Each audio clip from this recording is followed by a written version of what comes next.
Voilà, alors, comme Véronique l'a dit, je vais vous parler de l'Inde, donc un petit peu développer ce que Jean-Pierre Poulain a commencé à introduire. Petite annonce préventive, je ne prends pas position, je ne dis pas si je suis pour les végétariens, contre, etc. Je vous présente aussi une analyse qui se veut géographique, anthropologique, de la société indienne et des motivations que les uns et les autres ont pour choisir un certain régime et entretenir des relations avec certains animaux. Alors, je voulais commencer par deux images. La première, vous voyez à quoi ça renvoie, cette idée de la vache sacrée qui est un petit peu dans nos représentations. La deuxième, alors s'il y a des âmes un peu sensibles, peut-être détourner le regard, je vais vous montrer ce que devient aussi la vache en Inde. Voilà, c'est souvent ça. Voilà la réalité de la vache sacrée. Pour reprendre une expression que j'ai entendue dans la bouche d'un militant animaliste indien, je vous l'ai dit en anglais, le jeu de mots n'est pas vraiment traduisible, Holy cow is bullshit. Voilà, je vous laisse traduire. Alors à qui la faute si on a cette image de la vache sacrée? Peut-être qu'on peut un petit peu incriminer Hergé, mais bon, on va quand même pas généraliser. Ceci dit, on a une vision assez orientaliste du statut des animaux dans le monde indien. Et ce qui est important, c'est d'aller plus loin que ces images préconçues et de voir qu'il y a une vraie complexité, une vraie richesse des relations, une grande diversité. Alors pour cela, j'ai choisi de vous parler de deux types d'animaux. Je ne travaille pas sur les animaux de manière générale, je travaille surtout sur les animaux destinés à la boucherie. Et donc deux animaux très différents. D'un côté, donc, la vache, ou même les bovins de manière générale, parce qu'on va aussi inclure les buffles dans la présentation. Et de l'autre côté, les poulets. Donc avant ça, j'aimerais quand même un petit peu resituer les choses dans leur contexte, de manière historique et théorique. Pourquoi est-ce qu'il y a quand même cette idée de végétarisme et de vaches sacrées qui ont émergé dans l'Inde? Bien, il faut savoir que c'est évidemment pas de tout temps, que l'Inde n'a pas toujours été végétarienne, et puis l'Inde n'est pas végétarienne, il faut bien le dire. Mais pourquoi cette idée-là a émergé? Au début, quand sont arrivées ces populations qu'on appelle les populations aryennes, entre guillemets, ces gens-là élevaient des animaux, abattaient des animaux. C'était même d'ailleurs déjà donc les brahmanes, les prêtres, la caste la plus élevée, qui étaient à la fois les gardiens de troupeaux et les responsables du sacrifice. Donc on mangeait de la vache, on mangeait des animaux dans l'Inde ancienne.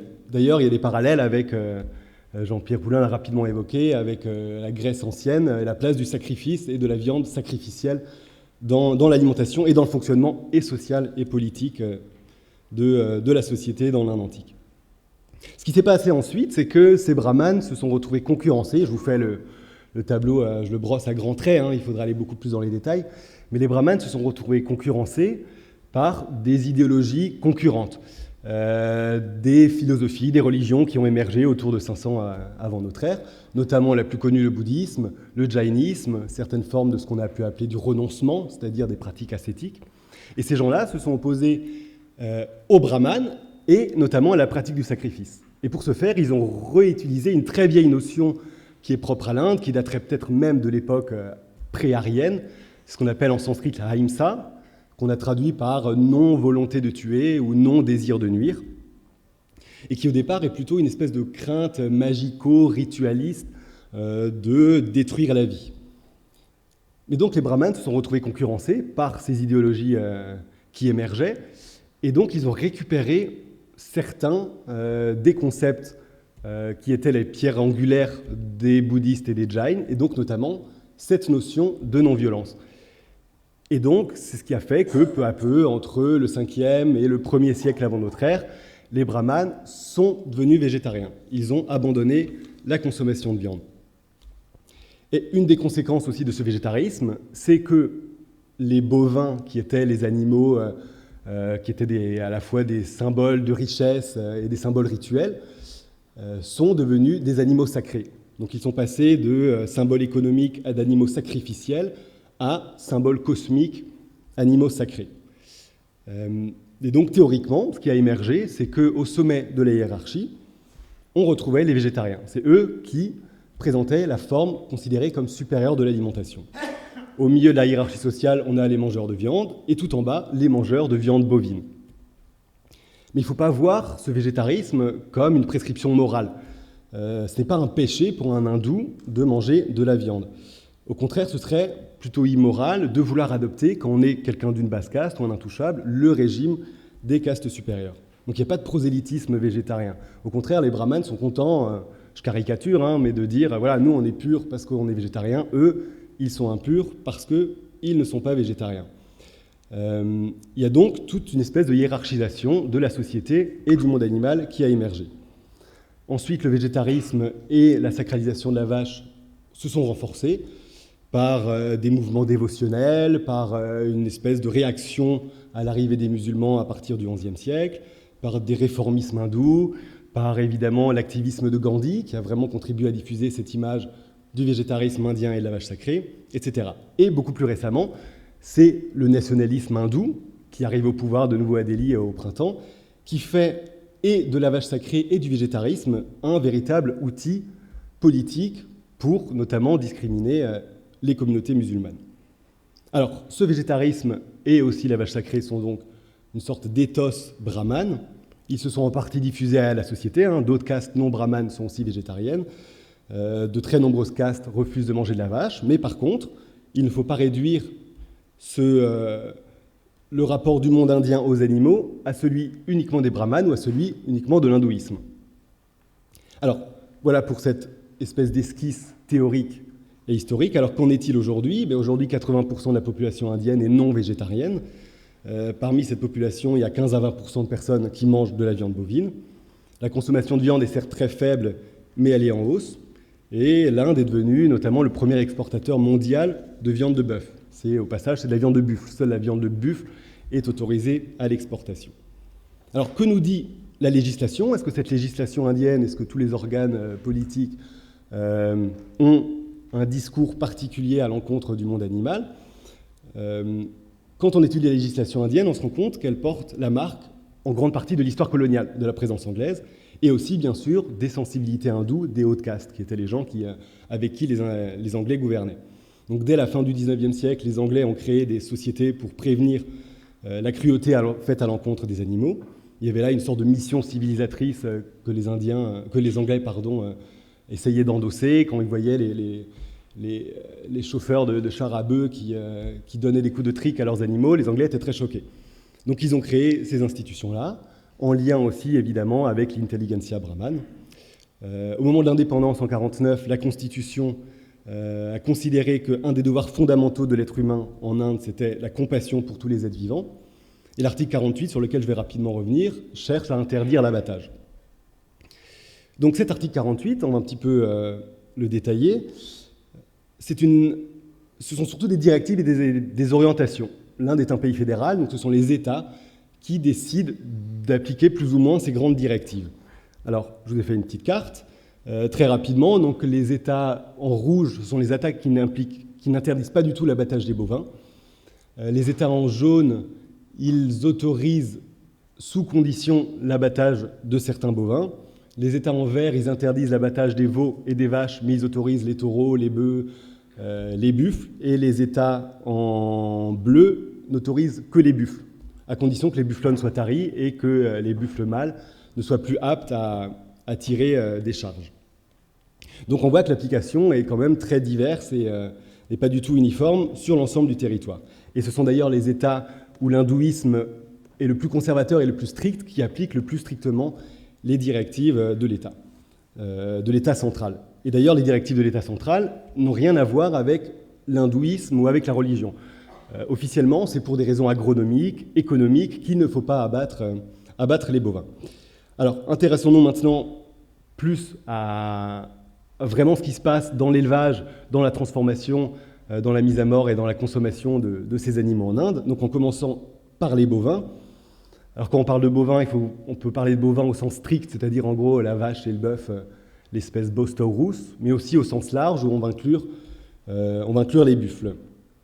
Alors l'Inde a le plus grand cheptel bovin au monde, 200 millions de vaches, d'espèces Bos taurus et 100 millions de buffles. Et on peut dire qu'aujourd'hui, quasiment l'intégralité des bovins finissent à la boucherie, même si la viande bovine est toujours considérée comme un sous-produit.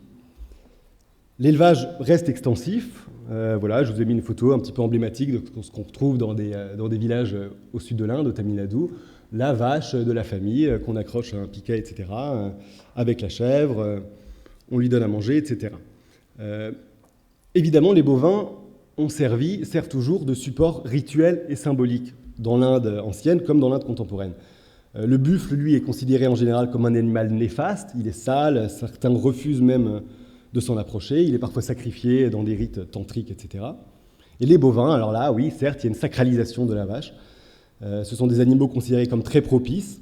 La femelle encore plus que le mâle, ils sont associés à des divinités, à des cultes, ils sont vénérés, etc. Leur lait est considéré comme très pur. D'ailleurs, dans certains rituels, on utilise le lait pour nourrir les dieux ou pour verser sur les figurations de la divinité. Même la bouse de vache, l'urine de vache sont considérés comme bénéfiques. Ils peuvent être mangés, ils peuvent servir à nettoyer le sol, à purifier le sol de la maison, etc. Mais cela vaut surtout uniquement pour les hindous et surtout pour les hindous de haute caste. Évidemment, les chrétiens, les musulmans en Inde n'ont pas du tout de pratique votive à l'encontre de la vache. Le taureau, lui aussi, peut être utilisé dans certaines pratiques qui évoquent éventuellement le rodéo ou nos corridas, donc des sortes de métaphores de la domestication. Voilà, ce qu'on appelle le jallikattu, notamment au Tamil Nadu. Donc on voit là que l'image de la vache sacrée intouchable, enfin à laquelle il ne faut pas faire violence, est quand même assez lointaine. Ensuite, si on s'intéresse aux services et aux produits que peuvent fournir les bovins, donc historiquement, et jusqu'à peu de temps, les femelles fournissaient du lait et les mâles fournissaient de la force motrice. Tous deux fournissaient des excréments pour la fumure, donc pour enrichir les champs ou comme combustible. Aujourd'hui, l'usage des mâles pour la traction et l'usage des excréments est en net déclin. Donc il y a une vraie spécialisation de l'élevage de bovins pour le lait. D'autant plus qu'il y a ce qu'on appelle la révolution blanche, les Indiens consomment de plus en plus de produits laitiers. Donc il y a une nouvelle valorisation des bovins. La sélection génétique, d'ailleurs, se fait uniquement sur les propriétés, les caractéristiques laitières. L'avantage aussi des bovins, c'est qu'ils pouvaient convertir des ressources non utilisables, comme les tourteaux de copra, les feuilles de bananier, etc. Dans les villes, encore aujourd'hui, ils servent quasiment d'éboueurs urbains, ils viennent glaner dans les poubelles, etc. En ce qui concerne l'abattage, jusque dans les années 70, l'abattage était plutôt rare. En général, c'est quand un animal mourait qu'il était ensuite équarri par des castes d'intouchables, et la viande était parfois récupérée et consommée au sein de la famille qui s'était occupée de l'équarrissage.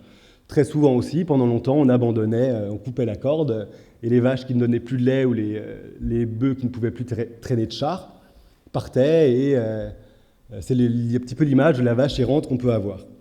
Parfois, elles étaient aussi recueillies dans des institutions qu'on appelle les gaushalas, qui sont souvent proches de certains temples.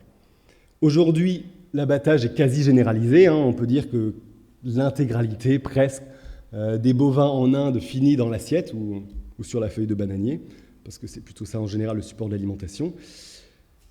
Mais ce qui est important, c'est de voir que tous ces animaux sont toujours des animaux de réforme. On ne va jamais encore élever un bovin pour en faire de la viande.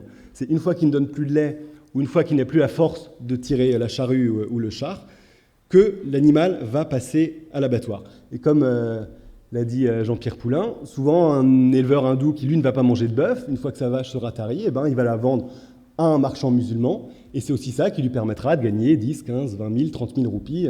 Donc il y a un vrai intérêt économique. Les gens vous disent, si on leur demande « mais qu'est-ce que tu fais de la vache une fois qu'elle a plus de valeur, qu'elle ne donne plus rien ?» Il dit « money is cow is money », pardon, ça représente un vrai investissement. Donc la vache doit aussi être considérée avant tout comme un capital.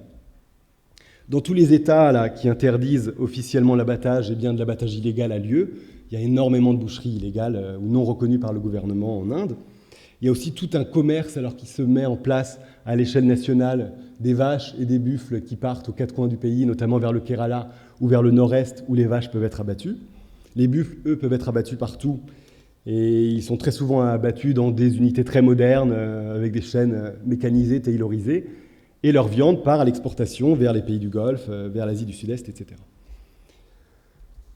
Donc les animaux passent par des marchés, voilà, un marché aux bestiaux à la frontière du Tamil Nadu et du Kerala. Tous ces animaux-là vont partir à la boucherie. Et très souvent, dans le transport, il y a beaucoup de rudoiements, de maltraitance, etc. Donc voilà, au pays de la vache sacrée, les animaux, souvent un peu rachetis, vous voyez, prennent des coups, etc. Et c'est justement parce qu'on ne peut pas les abattre partout qu'il faut les transporter sur des milliers et des milliers de kilomètres. En ce qui concerne ensuite les abattoirs et les boucheries bovines, on les trouve surtout en contexte urbain. Souvent aux marges de l'espace urbain, il y a une vraie ségrégation sociale des bouchers qui abattent les animaux, les bovins, et une ségrégation spatiale aussi. Les boucheries sont toujours cachées dans des arrière-rues, les abattoirs sont, je vous l'ai dit, dans les marges urbaines, etc. L'abattage est très souvent halal, parce que c'est ce qui correspond à peu près à la demande de la population. Quand il est fait par des hindous, il n'y a pas du tout de dimension symbolique qui est affichée, et très peu de prise en compte, il faut bien le dire, de la sensibilité animale dans les abattoirs. Le rendement, vous vous en doutez bien, vu la maigreur des animaux, est en général assez faible. Donc la viande est un sous-produit, il y a aussi d'autres sous-produits très importants comme le cuir. On se sert des os, on se sert du sang, des cornes, des sabots, etc., des intestins. Quasiment tout est valorisé économiquement dans les bovins. Concernant la consommation de viande bovine, il y a toujours de très nombreux tabous qui persistent, notamment pour les hindous des castes supérieures et intermédiaires. Certains musulmans et certains chrétiens, eux aussi, refusent de manger de la vache par contagion. Donc ce sont surtout des intouchables, certains chrétiens, certains musulmans, et donc des populations très marginalisées socialement qui sont consommatrices de viande bovine. Donc on peut dire qu'il n'y a pas vraiment de sécularisation du rapport à la viande bovine. Manger de la viande bovine, ça reste un marqueur de basse caste et de la sorte aussi un marqueur de basse classe. C'est un truc de pauvre d'une certaine façon. Ça ne se fait pas, c'est contraire un peu à la morale de la classe moyenne. Et de plus, cette question de la vache devient de plus en plus politisée, notamment par le gouvernement nationaliste hindou qui est au pouvoir, qui cherche à interdire totalement, en manipulant un petit peu ce symbole idéologique, cherche à interdire l'abattage des vaches sur l'ensemble du territoire.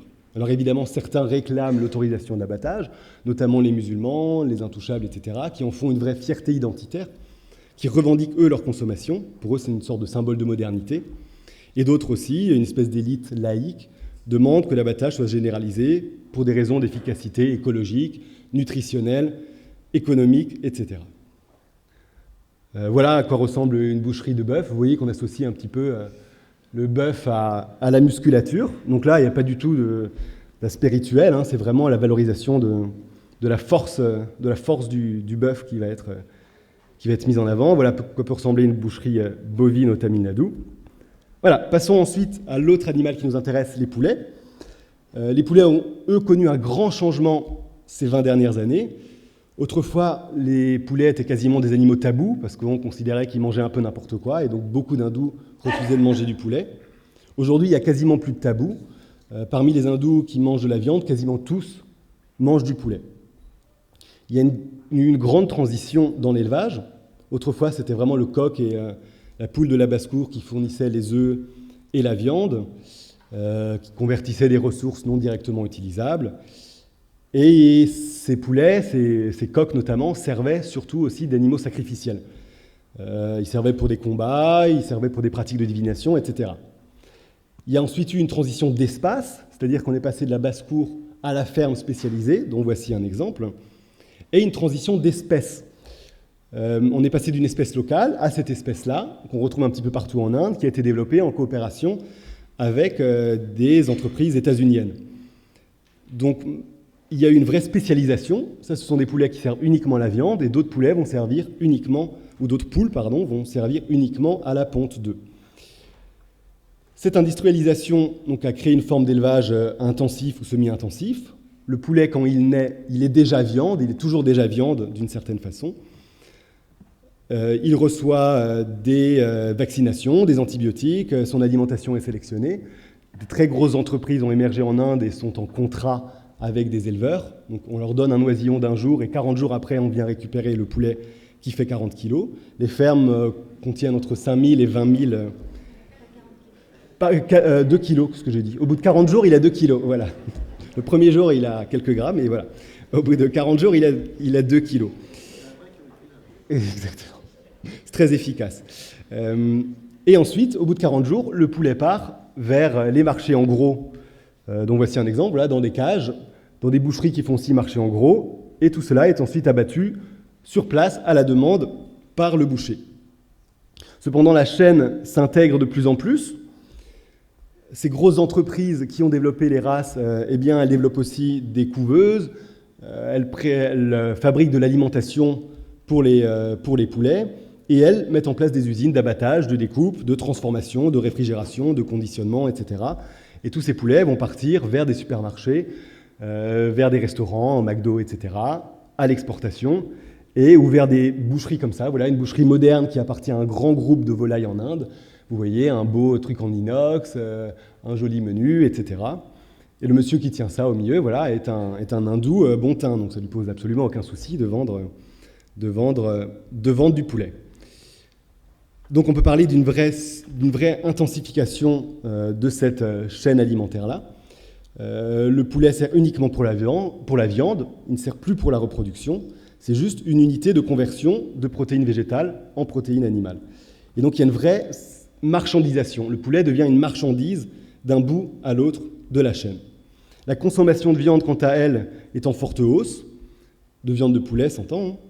Le poulet devient une sorte de viande ubiquiste qui se démocratise, qui se massifie. Il y a de moins en moins de tabous religieux, une vraie sécularisation du rapport à la viande de poulet. Le poulet, il est prisé pour son coût, assez faible, pour son adaptabilité à plein de recettes, pour ses caractéristiques sanitaires, parce qu'on considère que c'est une viande maigre dans un pays où il y a beaucoup de cholestérol, de diabète, etc. C'est une vraie substance. On mange avant tout des protéines. D'ailleurs, il y a des boucheries qui s'appellent juste Protein Shop. Voilà, on vient acheter de la protéine avant tout. C'est une viande blanche, elle a un goût assez peu marqué, on l'achète souvent sans peau, etc. Et de plus en plus, sous cette forme très appétissante, vous en conviendrez. Donc là, on a un vrai processus de désanimalisation, très peu de considération de l'aspect vivant, aussi bien du vivant de l'animal qu'après son abattage. Mais on peut aussi parler d'une forme de surdomestication, dans la mesure où c'est la maîtrise de l'élevage et de l'alimentation des poulets qui a aussi entraîné une plus grande confiance du consommateur et un déclin du tabou. À partir du moment où on sait ce que le poulet mange, on sait comment il est élevé de manière très hygiénique, eh bien on va accepter de manger sa chair. On peut aussi dire qu'il y a une forme de réinvestissement symbolique de cette consommation-là, parce qu'on voit qu'elle peut être support de revendications de modernité, d'égalité, de cosmopolitisme, etc. Il y a des restaurants à Bangalore notamment qui s'appellent Republic of Chicken. On sent vraiment qu'il y a l'idée de quelque chose de politique dans la consommation. Je vous ai mis quelques images de pubs pour du poulet. Vous voyez, la meilleure façon de prendre du muscle, c'est de manger ça, ou c'est mauvais pour le cancer. Voilà, donc vraiment l'argument sanitaire, manger du poulet, c'est bon pour la santé. Donc, ces bovins et ces poulets dont on a parlé, on voit que leurs statuts sont très différents. Alors, tous les deux, certes, sont pris dans un mouvement de marchandisation de l'économie agricole, de spécialisation. Leur valeur marchande augmente et donc l'élevage devient une opportunité économique. Alors certes, pour les bovins, l'élevage reste très extensif et la viande est toujours un sous-produit d'un élevage laitier. Pour les poulets, c'est une vraie marchandise et qui est élevée de manière intensive. La viande bovine, au sens strict, elle est au cœur de toutes les controverses. Cette viande, ces animaux sont désanimalisés d'une certaine façon par le haut ou par excès. Ils sont quasiment divinisés, humanisés. Leur viande n'est pas considérée comme une simple substance, mais véritablement comme la chair d'un animal mort. Et donc, d'où le refus d'en manger pour de nombreux hindous. Les poulets, au contraire, on pourrait dire qu'ils sont désanimalisés par le bas. Ils sont chosifiés, pour reprendre une expression qu'on a déjà utilisée plusieurs fois aujourd'hui, réifiés, marchandisés, et la viande n'est qu'une substance. Pour conclure, j'aimerais parler un petit peu de la politisation actuelle de ces animaux. Donc on se rend compte qu'il n'y a rien de figé dans le statut des animaux. Il y a une vraie complexité des relations que les hommes et les animaux entretiennent dans le monde indien. Et donc les formes culturelles que j'ai présentées au début, certes, elles façonnent une éthique un peu ambiante à l'égard de certains animaux, mais elles sont aussi travaillées par des forces sociales, des enjeux de pouvoir, des mobilisations politiques, etc. Donc la particularité du monde indien, en quelque sorte, c'est cette très forte segmentation dans les rapports au monde animal. Une segmentation, on l'a vu, en fonction des animaux. Tous les animaux n'ont pas le même statut. Une segmentation en fonction des groupes de personnes, en fonction de votre religion, de votre caste, de votre lieu de vie, etc. Vous n'allez pas avoir le même rapport au monde animal. Et une segmentation aussi en fonction des contextes, en fonction des lieux. L'animal n'aura pas le même statut selon qu'il est dans le pâturage, selon qu'on l'emmènera au temple pour une cérémonie de vénération, ou selon qu'il sera à l'abattoir, à la boucherie, etc. Donc les animaux sont à la fois des supports de représentation symbolique, sont des fournisseurs de services et de produits, et sont aussi un capital économique. Et ils voient aujourd'hui leur statut être fortement instrumentalisé politiquement. Le poulet, lui, n'a que très peu d'adversaires, il faut bien le dire, vu qu'il ne véhicule pas beaucoup de symbolique. Et donc c'est là où l'industrialisation est la plus forte, qu'étonnamment le militantisme est le plus faible. La vache, elle, je vous l'ai dit, est un symbole prioritaire de l'agenda du nationalisme hindou et du discours identitaire tel qu'il est proféré aujourd'hui par les nationalistes hindous. Souvent, des bouchers bovins, notamment au nord, peuvent être dénoncés à la police, condamnés, parfois lapidés, etc. Et l'exportation de viande, on a entendu ça très récemment de la bouche d'une ministre, l'exportation de viande est accusée de nourrir, tenez-vous bien, le terrorisme. Vous voyez bien le lien qui est fait entre l'activité économique et la production de viande et les musulmans. Pas besoin de pointer l'ennemi, on l'aura reconnu. Donc pour conclure, il y a en gros 3 lieux de contestation aujourd'hui. Donc cette contestation, je vous l'ai dit, identitaire, contre l'ennemi de l'intérieur qui est le musulman et contre l'ennemi de l'extérieur qui est d'une certaine façon l'Occident, avec une volonté de diffuser aujourd'hui le végétarisme à l'ensemble de l'Inde. Deuxième lieu, on pourrait l'appeler le militantisme animaliste et vegan d'une classe urbaine cosmopolite et qui souvent a des convergences d'intérêts avec l'activisme du militantisme hindou. Troisième lieu, la société civile et certains activistes qui, eux, vont plutôt critiquer l'industrialisation, l'intensification des méthodes, et là, c'est plutôt une critique sociale et environnementale. Et c'est avec cette critique-là que j'aimerais finir. Donc certains demandent le retour des races locales, etc. Certains dénoncent les méthodes de trait qui ne respectent pas le bien-être animal. Mais certains aussi critiquent l'élevage extensif du poulet, l'utilisation d'antibiotiques, a priori démesurés, la suspicion d'utilisation d'hormones de croissance. On considère que le fait de parquer ces poulets-là, ça favorise l'éclosion de la grippe aviaire. On critique la dépendance au fourrage, au maïs, au soja importé, etc. Mais il y a aussi une critique sociale. C'est l'idée que l'industrie aujourd'hui met en danger les éleveurs, les petits commerçants, les abatteurs, les bouchers, etc., qui sont déjà historiquement une population faible et marginalisée.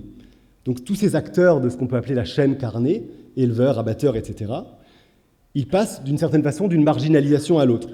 Donc d'un tabou lié à l'activité d'élevage, d'abattage, de boucherie, à une concurrence accrue avec les acteurs industriels. Donc d'une certaine façon, à l'hindouisme hégémonique duquel il souffrait déjà, on vient rajouter le marché hégémonique.